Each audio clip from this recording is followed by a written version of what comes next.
saan galing yung mabait na asawa? Sabi ng Biblia, oh, ganda-ganda, bahay, kayamanan, minamana yan sa mga magulang.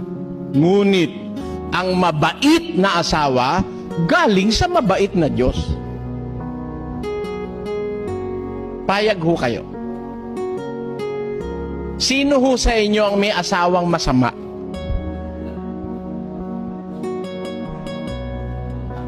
Natitiyak ko, kung masama asawa nyo, hindi galing sa Diyos yun.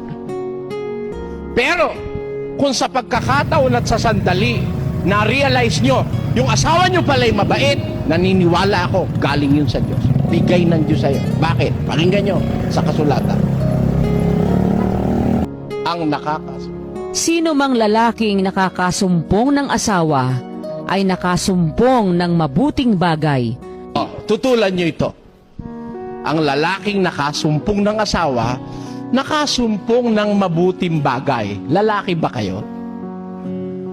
Kung lalaki kayo, tutulan nyo ngayon na ang lalaking nakasumpong ng asawa ay nakasumpong ng mabuting bagay. Payag ho kayo? Hindi man pagkabuti-buti nung nagkaasawa ka.